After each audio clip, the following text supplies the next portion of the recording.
Πόσες φορές έχεις πει Πρέπει να κάνω κάτι για το marketing μου. και στο μυαλό σου ήρθε? Πρέπει να κάνω μια διαφήμιση. Αυτό είναι το πρόβλημα.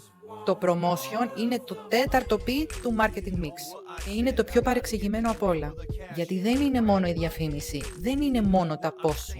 Ο Kotler το λέει ξεκάθαρα. Promotion είναι ο τρόπος που δίνει φωνή στην πρόταση αξία σου. Διαφήμιση, προώθηση πωλήσεων, δημόσιες σχέσεις, περιεχόμενο. Όλα μαζί είναι ένα συνεπές μήνυμα. Αυτό λέγεται IMC. Integrated Marketing Communication. Το πρόβλημα στις μικρομεσαίες επιχειρήσεις? Κάνουν promotion τυχαία. Μια διαφήμιση εδώ, ένα post εκεί, μια προσφορά επειδή έπεσαν οι πωλήσεις. Το promotion έχει 3 στόχους και πρέπει να ξέρεις πού βρίσκεσαι κάθε φορά. Ενημέρωση. Ο πελάτης δεν ξέρει καν ότι υπάρχεις. Πειθό. Ο πελάτης ξέρει ότι υπάρχεις, αλλά δεν έχει αποφασίσει. Υπενθύμηση. Ο πελάτης έχει ήδη αγοράσει. Θύμησέ του το. Το promotion λειτουργεί σαν σπιθήρας. Ενεργοποιεί στην πράξη την αξία που έχεις δώσει στα άλλα 3 P.